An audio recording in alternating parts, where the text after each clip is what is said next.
Good afternoon. Previous class में जो हम डिस्कस कर रहे थे that were applications of agreement algorithms.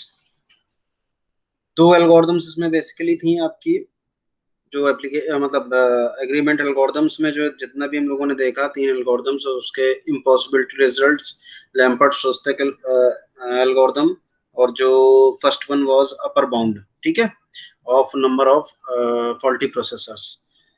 Applications की जो बात कर रहे हैं तो बेसिकली दो एप्लीकेशंस हैं इसमें, as I discussed earlier also in previous class, fault tolerant clock synchronization, and second was is atomic commit in DDBS, means distributed database system. So fault tolerant clock synchronization का मैंने जैसे आपको पहले बताया था कि जो सिंक्रोनाइजेशन होता है क्लॉक्स के बीच में, वो फिजिकल क्लॉक्स जो है वेरियस प्रोसेस जो कि कोऑपरेटिवली एक टास्क पर वर्क कर रही हैं, they can be synchronized according to their physical clocks, but clock can have drift problem. ठीक है, आपको पता है कि ड्रिफ्ट प्रॉब्लम का मतलब क्या है, कि टेक्नोलॉजिकल लिमिटेशंस की वजह से जो क्लॉक टू क्लॉक आपका टाइमिंग में वेरिएशंस आ सकते हैं। ठीक है, भले वो आपका यूनिट जो है क्लॉक के बीच में डिफरेंसेस की वो कम से कम हो, बट स्टिल कुछ ना कुछ उसमें आपका डिफरेंस रहेगा दो क्लॉक्स के बीच में जो आपका टाइमिंग का है। सेकंड जो प्रॉब्लम है इसमें, as we know there is no global clock and everything will be communicated only through message passing. Message passing में जो हमारे पास प्रॉब्लम आती है उसमें आपके नेटवर्क पैरामीटर्स से पे डिपेंडेंसी होती है, तो मैसेज कैन बी डिलेड। ठीक है, तो delayed message can result in inconsistent view या इनकरेक्ट आउटपुट या incorrect result of a particular thing. So basically ये जो प्रॉब्लम है वो मैं पिछली क्लास में आपको बता चुका हूँ। जस्ट फॉर समराइजेशन, जो हमारे पास क्लॉक सिंक्रोनाइजेशन की जो हम बात कर रहे हैं उसमें अगर बाइजेंटाइन जो प्रॉब्लम है जिसमें हमारे पास फॉल्टी जो प्रोसेसर्स की बात कर रहे हैं, तो वहां पर हम फॉल्टी प्रोसेसर की बात करते हैं, और यहाँ पर हम क्या बात करेंगे, यहाँ पर हम बाइजेंटाइन एग्रीमेंट में प्रॉब्लम्स की जो बात करेंगे वो क्लॉक फॉल्टी है। ठीक है, तो एक प्रोसेस कैन रिप्रेजेंट और can send wrong value to different processors. ठीक है, तो ये प्रॉब्लम और भी वर्स्ट हो जाती है कि ऑलरेडी हमारे पास क्लॉक ड्रिफ्ट रेट है, अब इसके बाद हमारे पास क्या है, हमारे पास जो है बाइजेंटाइन एग्रीमेंट के जो प्रॉब्लम्स हैं उसको भी हम अलाउ कर रहे हैं, बट स्टिल जो सिंक्रोनाइजेशन है, जितना भी अभी हम लोगों ने पिछला पार्ट देखा कि पॉसिबिलिटी रिजल्ट्स के बाद हमने लैम्पर्ट शोस्टैक एल्गोरिथम देखी, जिसमें अगर हम number of non faulty processors की एक आपकी स्ट्रॉन्ग जो क्वांटिटी है वो डोमिनेट नहीं होने देगी जो हमारा एग्रीमेंट का जो मेन टारगेट है, एग्रीमेंट का जो मेन कॉन्सेप्ट है उस तक पहुंचने के लिए। ठीक है, तो डॉक्यूमेंट नहीं था, मैं आपको यहाँ पर दिखा रहा हूँ। ये देखिए, पिछली क्लास में आपका जो था तो लाइन बाय लाइन एक बार समराइज कर लेते हैं। तो एप्लीकेशंस ऑफ एग्रीमेंट एल्गोरिथम्स लिखा हुआ, फॉल्ट टॉलरेंट मैंने बोला अभी आपको, देखिए physical clock drift rate problem लिखा हुआ, they must be periodically synchronized and periodically synchronization becomes extremely difficult if the Byzantine failure are allowed। तो मैंने आपको बताया कि what is the Byzantine failure। Byzantine failure में क्या, सिंपली जो बात हम करेंगे उसमें faulty and non faulty processors की, या क्लॉक के फॉर्मेट में अगर हम बात करेंगे तो एक प्रोसेस जो है रॉन्ग वैल्यूज आपकी या अलग अलग values, conflicting values other processes को सेंड करेंगे। ठीक है, तो एजम्पशंस के तौर पर अगर आपको याद आ रहा हो, जैसे कि शुभांगी और पल्लवी दोनों लोग आप प्रेजेंट थे प्रीवियस क्लास में, तो मैंने एजम्पशंस की बात करी थी कि while we will talk about fault tolerant clock synchronization application, certain assumptions are there, assumption 1, assumption 2, assumption 3। जो भी assumptions हैं ये सारे के सारे हमारे नॉन फॉल्टी प्रोसेसर से रिलेटेड है। ठीक है, यानी कि फर्स्ट एजम्पशंस के अकॉर्डिंग अगर देखें, all clocks are initially synchronized to approximately the same value. देखिए एग्जैक्टली सेम वैल्यू नहीं हो सकती है, इसलिए इन्होंने अप्रोक्सीमेटली बोला हुआ। अब अप्रोक्सीमेटली का बोलने का मतलब क्या हुआ? अप्रोक्सीमेटली बोलने का मतलब यही हुआ कि कुछ तो डिफरेंस होगा ही। अगर वो डिफरेंस आपका वेरी भी करेगा clock to clock, clock to clock जब डिफरेंस हमारा वेरी करेगा, इन दैट केस हमें जो टॉलरेंस की जो हम बात कर रहे हैं, as our application name is fault tolerance, तो फॉल्ट टॉलरेंट की अगर बात करेंगे तो it should not exceed to a particular amount. तो एजम्पशन वन में जैसे कि आपने बोला कि ठीक है, सेम वैल्यू पर हम इनिशियली जो है सिंक्रोनाइज कर लेते हैं। सेकंड क्या कर रहा है, देखिए, all non faulty processors clock runs at approximately the correct rate. Again approximately term use हुआ, यानी कि जो टेक्नोलॉजिकल जो मैंने आपको लिमिटेशन बताई है उसको भी इन्होंने यहाँ पे मिनिमाइज किया कि ठीक है डिफरेंस है बट वो टॉलरेट किया जा सकता है। ठीक है, अब जो मैं अमाउंट की हम बात कर रहे हैं कि कितने अमाउंट से हमारा टॉलरेंस आपका एक्सेप्टेबल, मतलब एरर एक्सेप्टेबल है, तो उसकी बात के अकॉर्डिंग देखिए थर्ड पॉइंट एजम्पशन दिया हुआ, all non faulty process can read the clock value of another non faulty process with at most a small error epsilon. तो स्मॉल एरर की बात करिए तो ये मैसेज पासिंग के थ्रू ही आपकी वैल्यूज पास होंगी। ठीक है, अब जो एल्गोरिदम है should satisfy the following two conditions at any time: the values of the clock of all non faulty processes must be approximately equal। तो ये दो कंडीशंस जो सेटिस्फाई करने की बात कर रहे हैं, तो उस कंडीशंस के अकॉर्डिंग देखिए, मैंने as I told you in the starting of the class की जो भी हम बात करेंगे वो नॉन फॉल्टी प्रोसेसेस की बात करेंगे। There is a small bound on the amount, ये मेन पॉइंट है for which I am talking. There is a small bound on the amount by which the clock of non-faulty process is changed during each synchronization।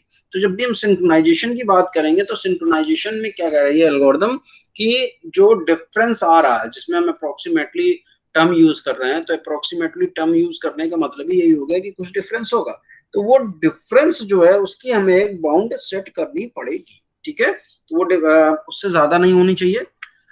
अब जो algorithms हैं वो दो तरीके के algorithms हैं यहाँ पर। मेन जो कॉन्सेप्ट है वो मैंने आपको बता दिया है। अब जो पहली एल्गोरिदम है that is interactive convergence algorithm. ठीक है, तो इंटरेक्टिव कन्वर्जेंस एल्गोरिदम में क्या होता है, जो भी हमारा जितनी भी हम क्लॉक्स की वैल्यू की बात कर रहे हैं, तो ड्यूरिंग द सिंक्रोनाइजेशन हम उन सारी क्लॉक वैल्यूज का एवरेज लेकर सेट कर देंगे। जो भी हमारा सिंक्रोनाइजेशन हो रहा होगा जिसमें हमें क्लॉक वैल्यूज को एक कॉमन जो एग्रीमेंट की बात कर रहे हैं, कॉमन क्लॉक वैल्यू पर हमें एग्री करना होगा, तो कॉमन क्लॉक वैल्यू को हम क्या बोल रहे हैं, कॉमन क्लॉक वैल्यू को हम बोल रहे हैं कि एवरेज ले लेंगे जितनी भी हमने क्लॉक वैल्यूज को रिसीव किया हुआ है। तो इंटरेक्टिव कन्वर्जेंस एल्गोरिदम में आपका देखिए, algorithm assumes that the clock are initially synchronized and they are synchronized often even enough so that two non faulty clocks never differ by more than delta. तो ये delta की जो बात कर रहे हैं, तो डेल्टा की कुछ वैल्यू है यहाँ पर।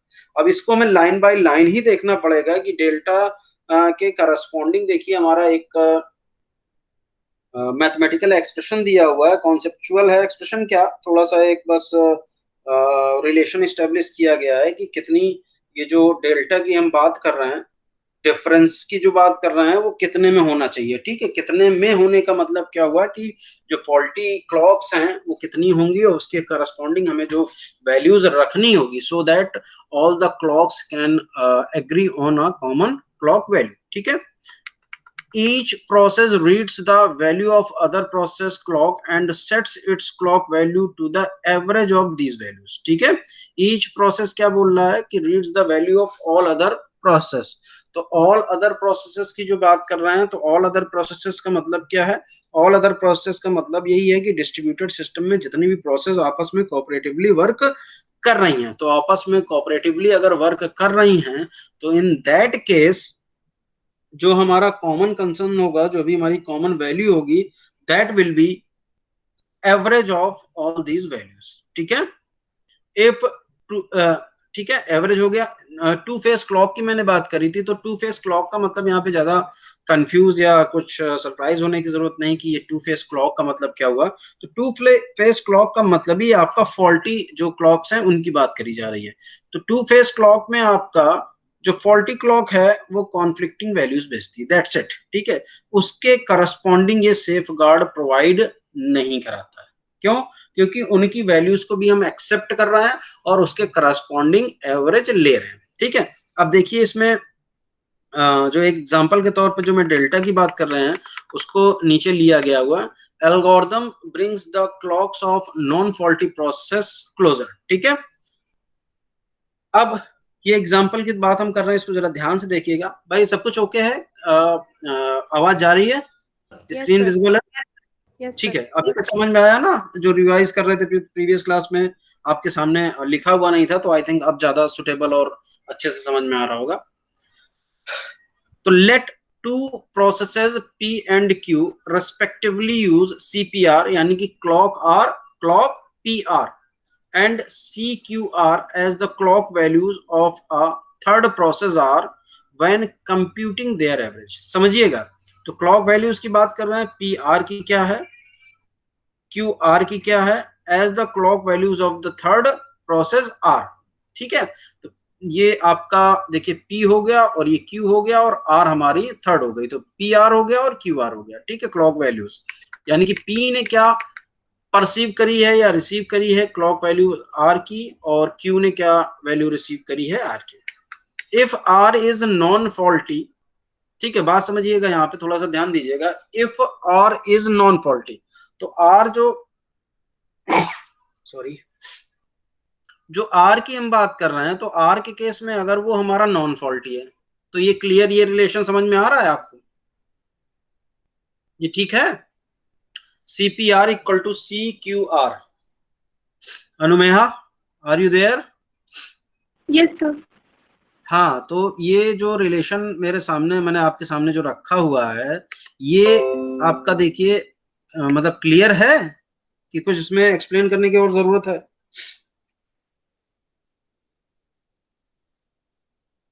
यस सर, ठीक है ना? अगर नॉन फॉल्टी है तो सीधी सी बात है, जो दोनों क्लॉक वैल्यूज देगा वो आपकी दोनों की क्लॉक वैल्यूज क्या होंगी, सेम दे प्रोवाइड कराएगा, अलग अलग तो नहीं कर।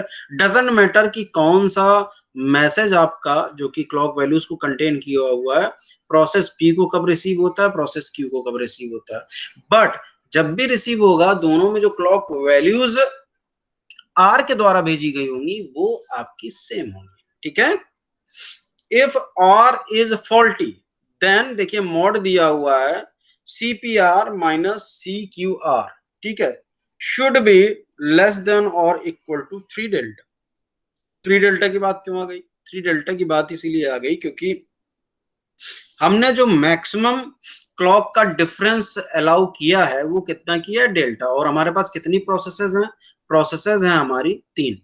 ठीक है, तो 3 मल्टीप्लाइड बाई डेल्टा आ गया, तो डिफरेंस आपका 3 डेल्टा के बराबर होना चाहिए, because the difference in the clock values of any two process is bounded by delta. तो इसमें P का R से जा रहा है, Q का R से जा रहा है और P और Q का जा रहा है। ठीक है, तो तीनों क्लॉक की हम बात करेंगे तो तीनों का रिलेशन यहां पर जाएगा, तो it should not be greater than 3 delta. ठीक है, when P and Q complete their averages for the n clock values, they both uses identical values for the clock of n minus m non faulty process. ठीक है, तो आपको पता है कि इसमें हमारी जो फॉल्टी प्रोसेस की जो हम बात कर रहे हैं वो कितना है, m। ठीक है, टोटल नंबर ऑफ प्रोसेसेस की बात अगर हम कर रहे हैं तो वो कितनी होती हैं, n, जो प्रीवियस क्लास में भी हम लोगों ने देखा था। तो n is the total number of process and m is the faulty process, तो total non faulty process will be n minus m।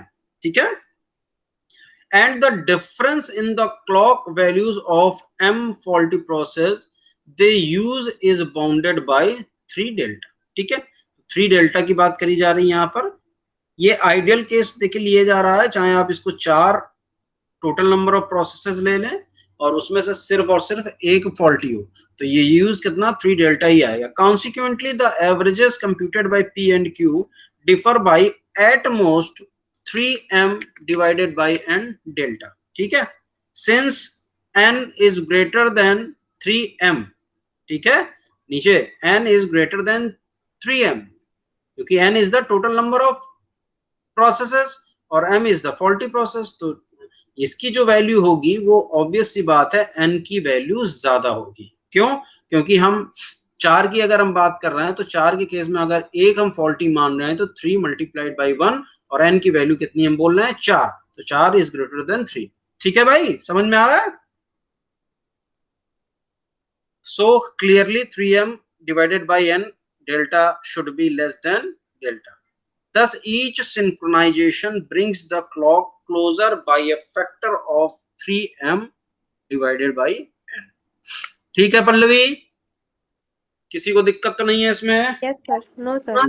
ठीक है, this implies that we can keep the clock synchronized within any desired degree by synchronizing them often enough using the algorithm. ठीक है, अब दो assumptions फिर से यहाँ बोले गए। all processes execute the algorithm instantly at exactly the same time, instantaneously exactly the same time. The error in reading another process's clock is 0। ठीक है, तो ये assumptions लिए गए हैं। अब दूसरी देखिए, इस आई थिंक एल्गोरिथम हम लोगों ने देख ली, क्लियरली समझ में आ गई होगी। सेकंड जो हमारा एप्लीकेशन एल्गोरिथम है जो कि हमारे फॉल्ट टॉलरेंट एल्गोरिथम के अंडर आएगा, वो आपका द इंटरेक्टिव कंसिस्टेंसी एल्गोरिथम है। तो इंटरेक्टिव कंसिस्टेंसी एल्गोरिथम में आप देखिए कि एवरेज की अगर हम बात करें तो एवरेज से बेटर आपका क्या होता है, मीन होता है। ठीक है, median.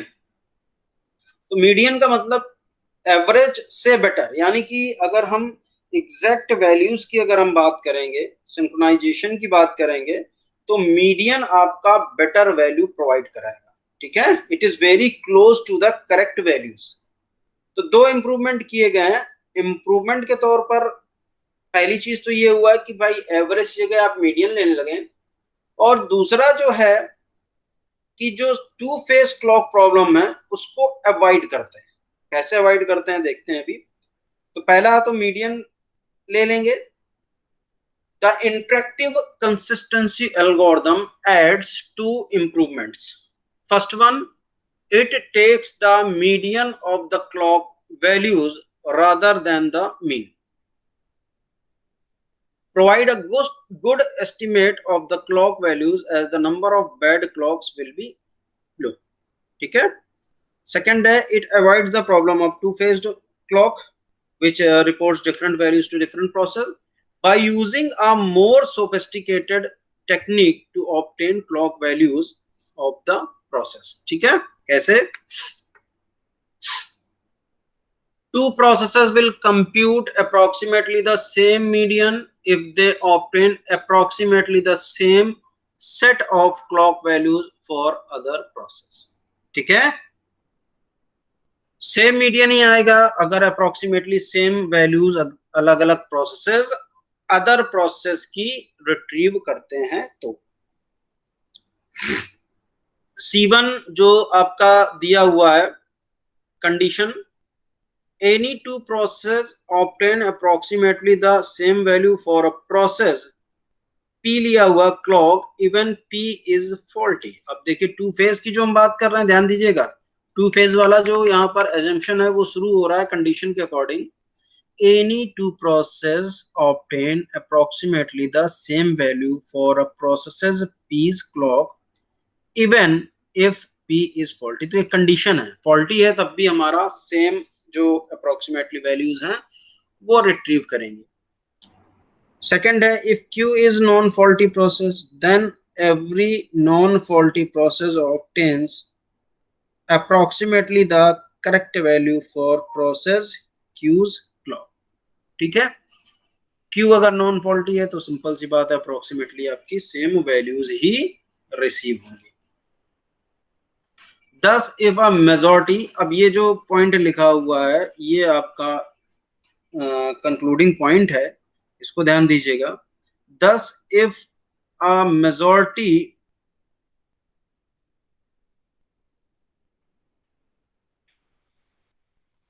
Thus, if a majority of a process are non-faulty, the median of all the clock values is either approximately equal to a good clock values or it lies between the process या between the values of two good clocks। ठीक है, तो median का ये फर्क पड़ेगा। Still ये जितना भी फाइनल जो आपका कंक्लूजन दिया हुआ है इसमें है क्या, हमें उन एजम्पशंस को या उन जो तीन कंडीशंस हैं उनको भूलना नहीं है कभी भी, जब भी हम एग्रीमेंट या कॉमन कंसर्न की बात करेंगे। ठीक है, मींस जो अपर बाउंड वाला केस है, इम्पॉसिबिलिटी रिजल्ट और लैम्पर्ट शोस्टक, ये तीनों चीजें आपके दिमाग में रहनी चाहिए, तभी आप एग्रीमेंट का कॉन्सेप्ट क्लियरली समझ पाएंगे। ठीक है,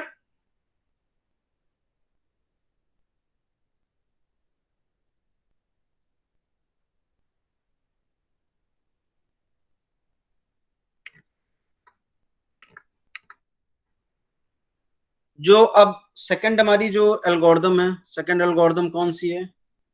atomic commit in distributed database system. ठीक है, एटॉमिक का मतलब आपको पता है। ठीक है,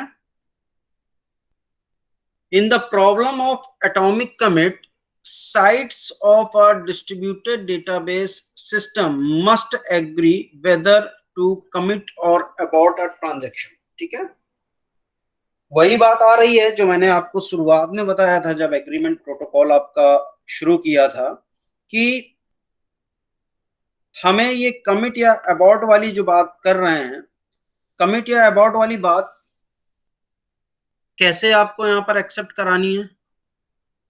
डिस्ट्रीब्यूटेड सिस्टम में अगर हमारा कोई global task different different task सब या सब टास्क में डिवाइडेड है और वो डिस्ट्रीब्यूटेड है over the network, over the distributed network या ओवर द डिस्ट्रीब्यूटेड सिस्टम, तो हर एक इंडिविजुअल जो आपका कंपोनेंट है जो कि रेस्पॉन्सिबल है किसी न किसी टास्क के लिए, उन सबका इंडिविजुअल कमिट या अबॉर्ट जो भी डिसीजन है या जो भी आउटपुट है, वो जब तक कि हमारे किसी ग्लोबल टास्क जो कि मॉनिटरिंग कर रहा होगा एंटायर टास्क की, उस तक नहीं पहुंचता है, तब तक कि फाइनल जो हमारा रिजल्ट होगा वो डिलेड होगा। यानी कि कोई भी एक का अगर हमारे पास रिजल्ट नहीं आ रहा है तो उस केस में हम एंटायर रिजल्ट को कंक्लूड नहीं कर पाएंगे। ठीक है, तो इसलिए डिस्ट्रीब्यूटेड डेटाबेसेस में अगर हम बात करें तो वो जरूरी हो जाता है कि हर एक का कमिट या अबॉर्ट जो भी डिसीजन है वो सामने आए। In the first phase of atomic commit, site execute their part of a distributed transaction, यहाँ transaction बोला जा रहा है जिस जो हम सब टास्क की बात कर रहे हैं, and broadcast their decision commit or abort to all other site। ठीक है, in the first phase of atomic commit, the site execute their part of a distributed transaction and broadcast their decision commit or abort to all other site। In second phase, each site based on what it received from other site in the first phase decide whether to commit or abort its part of distributed transaction। अब इसका मतलब क्या है? मतलब यही है कि देखिए, अगर हमारा एक प्रोजेक्ट या एक बड़ा सा ट्रांजैक्शन डिफरेंट डिफरेंट सब ट्रांजैक्शंस में डिवाइड होकर अलग अलग लोकेशंस पे जो कंपोनेंट्स हैं जो कि नेटवर्क के द्वारा जुड़े हुए हैं वहां पर डिस्ट्रीब्यूट किया गया है। ठीक है, तो डिपेंडेंसी होगी कुछ ना कुछ। ठीक है, तो डिपेंडेंसी का मतलब कि किसी एक का टास्क कंप्लीट हुआ, उसने अपना कमिट या अबाउट भेजा, तो उसकी डिग्री जो होगी डिपेंडेंसी के, उसके बिहाफ पर ये डिसाइड होगा कि हाँ आगे प्रोसीड कर सकते हैं, कमिट कर सकते हैं या अबॉर्ट करना होगा। जैसे जैसे कि सिंपल सी बात है, एक फेज का या एक मॉड्यूल का जो आउटपुट है वो इनपुट के तौर पर दूसरे मॉड्यूल में या सेकंड मॉड्यूल में यूज होगा। तो अगर पहले नहीं बोल दिया कि नहीं अबॉर्ट, अनसक्सेसफुल, तो सेकंड वाला ऑटोमेटिकली आपका अनसक्सेसफुल डिक्लेयर करेगा, ठीक है, अबॉर्ट डिक्लेयर करेगा। और अगर सब कुछ ठीक है, अपनी प्रोसेसिंग करेगा और डिसाइड करेगा वेदर कमिट आपको भेजना है या अपने लेवल पे कोई फेलियर हुआ है तो उसके बिहाफ पर आपको अबॉर्ट भेजना है, ठीक है। Since every site receives an identical response from all other side, they will reach the same decision. Again मैं फिर से बोलूंगा, वो तीन चीजें नहीं भूलनी है। जो फॉल्टी वाला है उसको आपको नहीं कंसीडर करना है, या कंसीडर होना भी है तो डोमिनेट करने के लिए कौन सी आपके फॉल्टी नॉन फॉल्टी कम ज्यादा होने चाहिए उसका रिलेशन आपको पता है, ठीक है। आगे इसी में दूसरा जो पॉइंट है जिसके बारे में मैं बात कर रहा हूँ वो गिवन है, if some site behave maliciously they can send a conflicting response to other site. किसी को कमिट भेज दिया, किसी को अबॉर्ट भेज दिया, causing them to make conflicting decisions, ठीक है। In this situation we can use algorithm for the Byzantine agreement, जो मैं बोल रहा हूँ बार बार, ठीक है। तो बाइजेंटाइन एग्रीमेंट जो आपका सोल्यूशन है उसको यूज करना। In the first phase after a site has made a decision it starts the Byzantine agreement. In second phase processors determines a common decision based on the agreed vector of values, ठीक है। अब next हमारा ये जो आपका part था agreement protocol वाला वो आपका ओवर हो गया है। किसी को अगर कुछ पूछना है एग्रीमेंट प्रोटोकॉल के कॉन्सेप्ट्स में तो you can ask, otherwise we will move to our next topic, that is distributed file system. किसी को कुछ पूछना है? No sir. ठीक है, डिस्ट्रीब्यूटेड फाइल सिस्टम में को हम DFS भी बोलते हैं, ठीक है, इन शॉर्ट एब्रिवेटेड फॉर्म में। तो आपको पता है, अगेन में सिंपल सा टॉपिक है आपका, जो फाइल सिस्टम होगा वो आपका डिस्ट्रीब्यूटेड होता है ओवर द नेटवर्क। यही हमारा मेन, शुरुआत में अगर हमने गोल्स की बात करी होगी, गोल्स में भी यही सारी चीजें रखी होंगी, ठीक है। जो डिस्ट्रीब्यूशन का जो ऑब्जेक्टिव होता है, तो ऑब्जेक्टिव यही होता है कि हमारा जो अवेलेबिलिटी है वो आपकी बनी रहे, ठीक है। कि अगर, क्योंकि यहाँ पर क्लाइंट सर्वर जैसी चीज तो है नहीं, ठीक है, पीयर टू पीयर आर्किटेक्चर है, तो पीयर टू पीयर आर्किटेक्चर या क्लाइंट सर्वर वाला भी है, तो अवेलेबिलिटी हमारी रहनी चाहिए। अवेलेबिलिटी अगर है तो उसके लिए हमें फाइल्स को डिस्ट्रीब्यूटेड करना पड़ेगा, परफॉर्मेंस भी इंप्रूव होती है, कई सारे फैक्टर्स हैं। बट यहाँ पर जो हम देख लेते हैं क्या दिया हुआ। Distributed file system is a resource management component of distributed operating system, ठीक है। It is a part of distributed system that provides a user with a unified view of the file of the network. Unified का मतलब, उसको ये मतलब नहीं है कि ये ओवरऑल जो फाइल्स हैं या पार्ट ऑफ फाइल्स हैं या नंबर ऑफ कॉपीज हैं वो कितनी हैं और किस जगह हैं, किस लोकेशंस पे हैं, कितना उससे दूर है, ठीक है। A machine that holds the share file is called a server.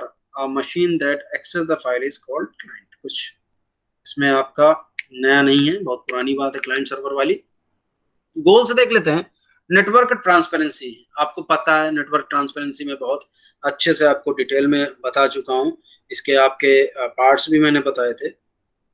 तो फंक्शनैलिटी होती है इसमें, कैपेबिलिटीज होती हैं कि कौन सी फाइल, जो मैंने अभी बोला, कौन सी फाइल की क्या लोकेशन है नेटवर्क पर, कहाँ एग्जिस्ट कर रही है, एक फाइल के कितने पार्ट हैं और वो पार्ट्स कहाँ कहाँ पर आपके एग्जिस्ट कर रहे हैं नेटवर्क में।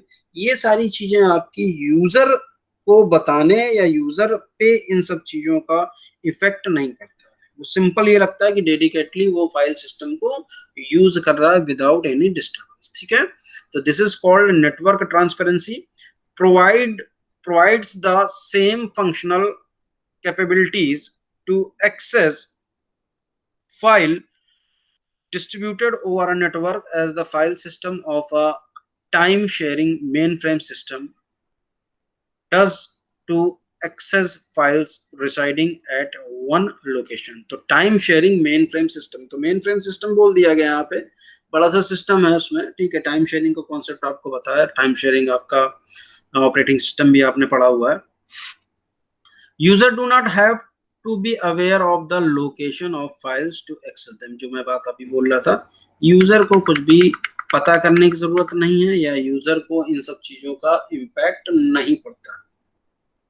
वो हो सकता है आपका विद इन सेम सिटी में सर्वर एग्जिस्ट कर रहा हो, या आपका वर्ल्ड वाइड वेब किसी भी कंट्री में एग्जिस्ट कर रहा हो, एक्सेसिबिलिटी उसी तरीके से होगी जितना आपका लोकल में हो रहा है और जितना आपका ग्लोबल में हो रहा है। ठीक है। हाई अवेलेबिलिटी का मतलब रेप्लिकाज आपकी जो फाइल्स की हैं वो डिफरेंट डिफरेंट सिस्टम्स पे या कंपोनेंट्स पर, आपके डिस्ट्रीब्यूटेड के सिस्टम के कंपोनेंट्स पर एग्जिस्ट कर रही हैं, तो आपका जो अवेलेबिलिटी है वो हाई हो जाएगी। साथ ही साथ इसके साथ हम देखेंगे कि जो परफॉर्मेंस होगी वो भी आपकी इंप्रूव हो जाएगी। Performance of what? Performance of accessing. अगर लोड बढ़ता है तो लोड के अकॉर्डिंग हमारे पास ऐसी मैकेनिज्म, ऐसी एल्गोरिथम्स होंगी जो कि सर्टेन लोड्स को या लोड्स को ओवरऑल जो भी है उसको डिस्ट्रीब्यूट कर देंगे, डिवाइड कर देंगे या इक्वली असाइन कर देंगे। So users should have the same easy access to files irrespective of their physical location. Users should have the same easy access to files irrespective of their physical location. ठीक है। System failure or regularly scheduled activities such as backups or maintenance should not result in the unavailability of files. तो ये unavailability क्यों नहीं हो पाएगी? Availability इस वजह से अनअवेलेबिलिटी नहीं हो पाएगी क्योंकि जो नंबर ऑफ फाइल्स की कॉपीज हैं वो ज्यादा हैं, और इन दैट केस हमारा जो नॉर्मल जो एग्जीक्यूशन है, जो नॉर्मल ऑपरेशन है, वो आपका एज इट इज फंक्शन करता रहेगा। ठीक है। आर्किटेक्चर देख लेते हैं, सिंपल सा आर्किटेक्चर। इसके साथ ही मैंने जो अवेलेबिलिटी के साथ साथ मैंने आपको बोला कि जो परफॉर्मेंस है वो भी आपकी इंप्रूव्ड रहेगी अगर हमारे पास जो डेटा की अवेलेबिलिटी या फाइल की अवेलेबिलिटी ज्यादा है। ठीक है। हाई लोड और लो लोड पर उसी के अकॉर्डिंग हमारा जो डिस्ट्रीब्यूशन होगा वो हो जाएगा। ये देखिए आर्किटेक्चर सिंपल सा दिया हुआ है, ये कम्युनिकेशन नेटवर्क है। ये देखिए क्लाइंट दिए हुए हैं, ये कैश, ये क्लाइंट कैश, लोकल डिस्क दी हुई है, ये सर्वर बोल दिया गया है, ये सर्वर है, ये सर्वर है, कैश कैश सर्वर डिस्क। तो ये आर्किटेक्चर है आपका डीएफएस का। तो सर्वर मींस कोई डेडिकेटेड सर्वर की बात नहीं करते हैं यहाँ पर, ये भी एक क्लाइंट के तौर पर ही है, but they are containing some files which are the requirement of other systems and they are accessing that particular file, so this system will be treated as server and this system will be treated as client. ठीक है। Cash का concept तो simple सा दिया हुआ है कि it में भी कि जो सर्वर डिस्क दिखाई गई हुई हैं इसमें आपका ये जो डेटा कंटेन किए हुए है, इसमें जो नंबर ऑफ कॉपीज हैं और जो ये डेटा कंटेन किए हुए हैं इसमें जो नंबर ऑफ कॉपीज हो सकती है वो सेम हो। ठीक है। ये सेम हो सकती हैं। तो अगर क्लाइंट की क्वांटिटी बढ़ती है, नंबर ऑफ जो क्लाइंट्स हैं उनकी एक्सेसिबिलिटी या हिट्स ज्यादा होते हैं, तो ये कम्युनिकेशन नेटवर्क बीच में इससे आपका लोड डिवाइड हो जाएगा। This is the architecture of DFS। ठीक है। Files can be stored at any machine and computation can be performed at any machine. ठीक है। However, for higher performance, several machines referred to as file server are dedicated to storing files and performing storage and retrieval operations. ठीक है। तो जो availability की बात करी, जो मैंने अभी परफॉर्मेंस की बात करी कि इनमें जो नंबर ऑफ फाइल्स होंगी और इसमें जो नंबर ऑफ फाइल्स होंगी वो हमारी सेम हो सकती है डिपेंडिंग अपॉन द लोड। जो हमारा पास एक्सेसिबिलिटी है क्लाइंट की वो इन दोनों सर्वर्स के बीच में माइग्रेट कर सकती है। ठीक है। अब जो मशीन्स की बात कर रहे हैं वो क्लाइंट्स बोल दी गई हैं जो रिक्वेस्ट आपकी भेज रही हैं। सर्विसेज की बात कर रहे हैं, services provided by the DFS distributed file system. पहला है नेम सर्वर और दूसरा है कैश मैनेजर। तो नेम सर्वर का मतलब आपको पता है। ठीक है। नेम सर्वर का मतलब यही हुआ कि आइडेंटिफाई कर पाना कि exactly which type of object a client is asking for. तो ये जरूरी होती है। तो ये नेम सर्वर का काम होता है कि जो ऑब्जेक्ट्स हैं, ठीक है, उनको मैप कराए जिस किसी भी सर्वर पर एग्जिस्ट कर रहा है। ठीक है। Name server maps names specified by the client to store objects such as file and directory. The mapping occurs when a process references a file or directory for the first time. First time के case में क्या है, आपका name server हुआ, आपने search किया कि this, मान लीजिए नेम की बात कर ली, नेम एन या नेम ए बी को आपने सर्च किया, तो ए बी ऑब्जेक्ट कहां पर आपका एग्जिस्ट कर रहा है, जो कि क्लाइंट ने रिक्वेस्ट डाली है, उसको ए बी ऑब्जेक्ट लोकेट कराएगा। ठीक है, ये आपका डिस्ट्रीब्यूटेड फाइल सिस्टम का ही काम है। और जहां जहां भी ए बी नाम का जो ऑब्जेक्ट है आपका, ठीक है, उससे मैपिंग होगी फॉर फर्स्ट टाइम ओनली। फिर क्या होगा, कैश में आपका स्टोर हो जाएगा क्लाइंट का, और वहीं से आपका एक्सेसिबिलिटी चालू होगी। अब यहाँ पर दो बातें हो रही हैं कि एक्सेसिबिलिटी के तौर पर हो सकता है कि एक समय पे जो सर्वर था, आज जिससे हमने एक्सेस किया, वो कल एग्जिस्ट नहीं कर रहा है। ठीक है, तो माइग्रेट कर जाएगा दूसरे पे। ठीक है, अब इसमें कैश का देखिए रोल का क्या है, नीचे आगे cash manager, it implements the file caching. In file caching, copy of data is stored at a remote file server. It is brought to client machine whenever required.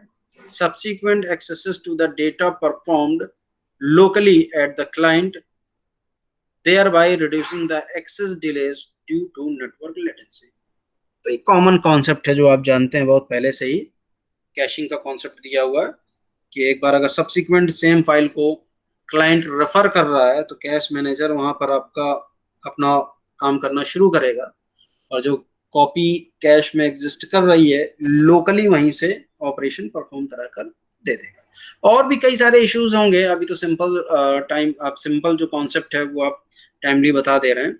इसके बाद जो इश्यूज होंगे, ठीक है, वो धीरे धीरे देखेंगे। कितना इजिली हमने बोल दिया कि मैपिंग हो गई, कैशिंग हो गई। अब कैशिंग हो गई है तो मान लीजिए कि रीड ओनली के केस में तो ठीक है, बट अगर रीड राइट ऑपरेशन दोनों होने हैं, तो उस केस में कैसे आपका कंसिस्टेंसी यहाँ पर आपकी वायलेट ना हो, कैसे आप काम करेंगे, कैसे लॉक करेंगे, कैसे प्रिजर्व करेंगे।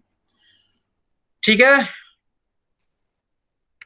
तो ओवरऑल कॉन्सेप्ट आपका जो डिस्ट्रीब्यूटेड फाइल सिस्टम का है, आई थिंक क्लियर हो गया होगा, सिंपल ही था। किसी को कोई दिक्कत है तो पूछ सकता है यहाँ पे।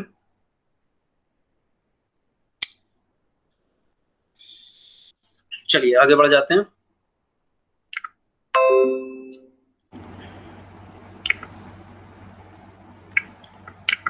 Design issues in distributed file system में जो अभी बोल रहे थे कि हमने नेमिंग बोल दी, नेमिंग एंड नेम रेजोल्यूशन। जब मैंने आपकी नेटवर्क की लैब ली थी, तब आपको अगर याद हो, तो मैंने आपको बोला था डीएनएस के बारे में। ठीक है, तो उसमें नेम रिजॉल्व करने का, IP to name and name to IP resolve करने का, या ग्लोबली आइडेंटिफाई करना ओवर द नेटवर्क, काम आपका डीएनएस का होता था। यहाँ पर भी कुछ ऐसे ही होगा फाइल के केस में। और name in file system is associated with an object. A name in file system is associated with an object such as a file or a directory. File क्या, इंडिविजुअली अगर कहीं सिस्टम पे file पड़ी हुई है, ठीक है, तो फाइल नेम से आपका होगा। अदरवाइज जो डायरेक्टरी है, जो पाथ है, उसके साथ एसोसिएट होगा। लाइन बाय लाइन आगे चलते हैं, देखते हैं। Name resolution refers to the process of mapping a name to an object, और in the case of replication to multiple objects. ठीक है, तो सिंपल सी बात है कि किस ऑब्जेक्ट की आप बात कर रहे हैं, ठीक है, उस ऑब्जेक्ट को आइडेंटिफाई करा पाना, ठीक है, ये आपका चैलेंजिंग टास्क होता है डिस्ट्रीब्यूटेड फाइल सिस्टम में। हो सकता है आपकी रेप्लिकाज सेम नाम से आपकी बहुत सारी चीजें हो, बट कंटेंट आपका अलग हो रहा। ठीक है, तो ये मल्टीपल ऑब्जेक्ट्स को यहाँ पर आपको आइडेंटिफाई कराना थोड़ा सा चैलेंजिंग है, डिजाइन इश्यूज में के अंडर आएगा। और name space is a collection of names which may or may not share identical resolution mechanism। ठीक है, नेम स्पेस जो बात बोल रहे हैं कि जो भी हमारा ऑब्जेक्ट की बात कर रहे हैं, वो ऑब्जेक्ट्स अगर हो सकता है कि जो भी उनका आइडेंटिफाई करने का तरीका है वो अलग अलग हो सकता है। ठीक है, या मैंने जैसा बोला कि कंटेंट्स की अगर हम बात करें, नेम के अंदर जो भी आपका टॉपिक्स है वो आपके डिफर कर सकते हैं। तो मेथड्स हैं कई सारे कि कॉन्कैटिनेट कर दें कि किस सिस्टम के साथ आपका कौन सा ऑब्जेक्ट आपका एग्जिस्ट कर रहा है। Concatenate the host name to the name of the file on that host. ठीक है, तो कॉन्कैटिनेट कर दिया कि भाई सर्वर ए है, सर्वर ए के साथ जो फाइल है वो f1 है, तो a.f1। ठीक है, तो a.f1 which represent to a particular file for which a client is asking for. ठीक है, mount remote directories on to local directories. अब इसका क्या मतलब है, ये आगे आपका डायग्राम के थ्रू मैं आपको बताऊंगा भी। तो माउंटिंग जो होती है, ठीक है, उसमें क्या हो जाएगा, जो डायरेक्टरीज होती हैं लोकल, ठीक है, माउंटिंग आप लोगों ने करी भी होगी, तो उसमें होता क्या है, एक सिंपल एक पाथ या लिंक या टाइप का बन जाता है जो कि हमारा डायरेक्टली लोकल सिस्टम पे परफॉर्म होता है, बट जो एक्चुअली जो हमारी फाइल है वो कहीं और एग्जिस्ट कर रही होती है। This is called mounting. And single global directory, तो ग्लोबल डायरेक्टरी में अगर हम बात कर रहे हैं, ठीक है, तो तीनों पॉइंट ये आगे दिए हुए हैं, ये फिर से हम एक बार देख लेते हैं। Concatenate the host name to the name of the file on that host. Approach is simple and guarantees that a file name is unique system-wide.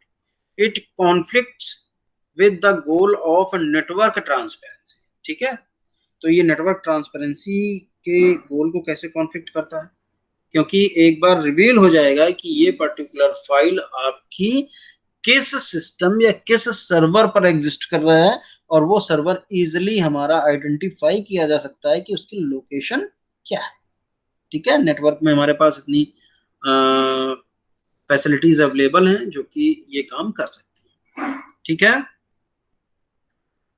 अब माउंटिंग या डिफरेंस, सबसे पहले डेफिनेशन आप देख लीजिए। Mounting, operating system makes files and directories on a storage device such as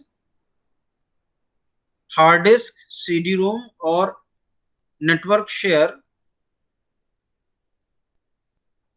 available for users to access via the computer file system. मैंने अभी आपको बोला था कि माउंटिंग टर्म आपके लिए नया नहीं है, आपने माउंटिंग करी भी होगी।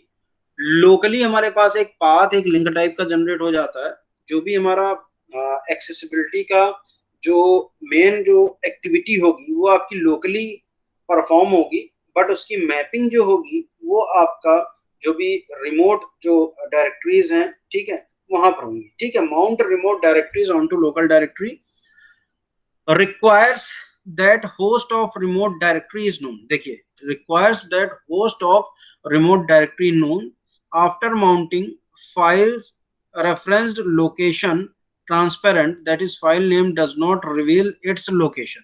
अब क्या होगा, आपका लोकली परफॉर्म हो रहा है, आप ऑपरेटिंग सिस्टम कर रहा है, यूजर को नहीं पता है कि जो ये माउंटिंग हुई है इसमें एग्जैक्टली जो हमारा जो मेन सोर्स है, जो मेन सर्वर है, वो कहां पर एग्जिस्ट कर रहा है। ठीक है, तो लोकेशन सिंपल सी बात है आपकी यहाँ पर रिवील नहीं होगी।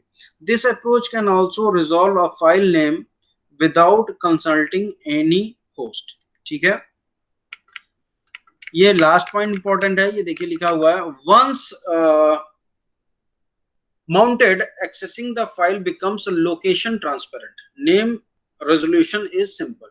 तो लोकेशन ट्रांसपेरेंट की बात क्यों क्यों करी, जो मैंने अभी आपको बताया कि एक बार माउंट हो गया तो सब कुछ, जितनी भी एक्सेसिबिलिटी का जो स्टेप होता है, ठीक है, वो स्टेप आपका कहाँ एग्जिस्ट करेगा, लोकल सिस्टम पे। ठीक है, ग्लोबल से उसका कोई लेना देना नहीं होगा। थर्ड वन दिया हुआ है, single global directory. So single global directory में क्या है, files in the system belong to a single name space. All files in the system belongs to a single name space. So single name space का मतलब क्या हो गया, single name space का मतलब यही हुआ कि जो भी स्पेस की हम बात कर रहे हैं उसमें आपकी जितनी भी डिजायर्ड जो फाइल्स पड़ी हुई हैं, ठीक है, डिजायर्ड फाइल्स के अकॉर्डिंग आपका एक स्पेस या एक डायरेक्टरी की बात कर ली गई, तो इसको सिंगल बोला जा रहा है। लिमिटेशन दिया हुआ है, having unique system wide file names require a single computing facility और कोऑपरेटिंग फैसिलिटीज। ठीक है, तो सिंगल जब भी आप देख रहे हैं कि ठीक है एक ही हो गया, तो इसमें जो डिस्ट्रीब्यूटेड सिस्टम का जो कॉन्सेप्ट है वो खत्म हो जाएगा।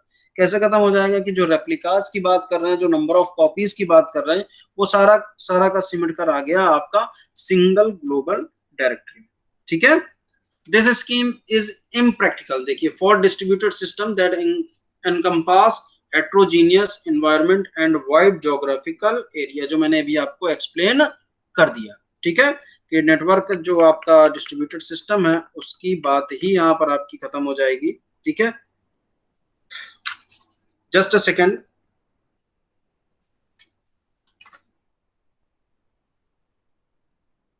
अब कंटेक्स्ट की बात कर लेते हैं एक बार।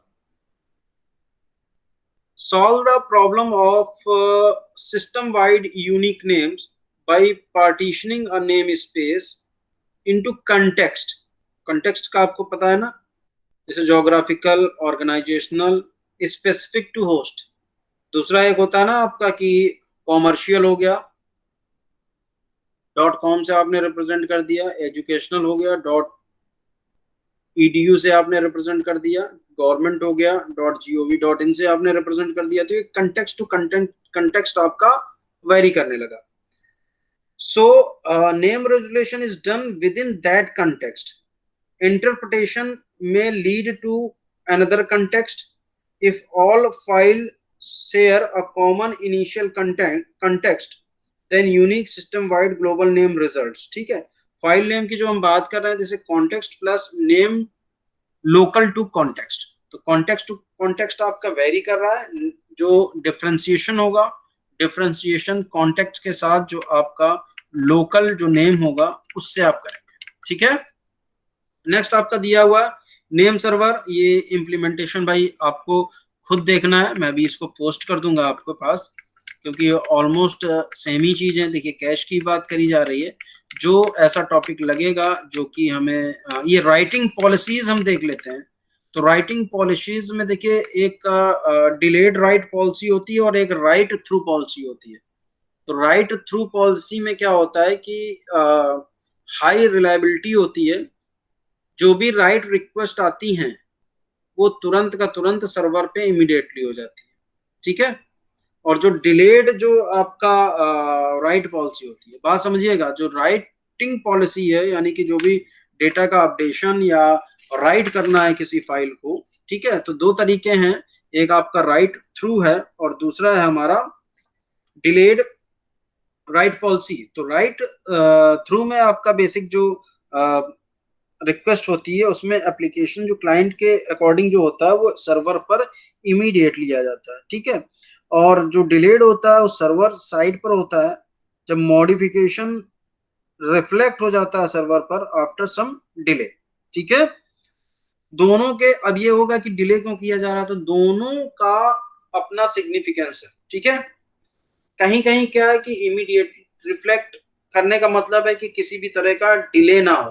ठीक है, तो जो डिस्ट्रीब्यूटेड सिस्टम्स के ऑपरेशंस को स्पीड अप करने के लिए हम राइट थ्रू पॉलिसी प्रोवाइड कर। बट जो मेन इसमें डिफरेंस होगा वो डिफरेंस यही होगा कि इट में अपडेट इनकंसिस्टेंट डेटा।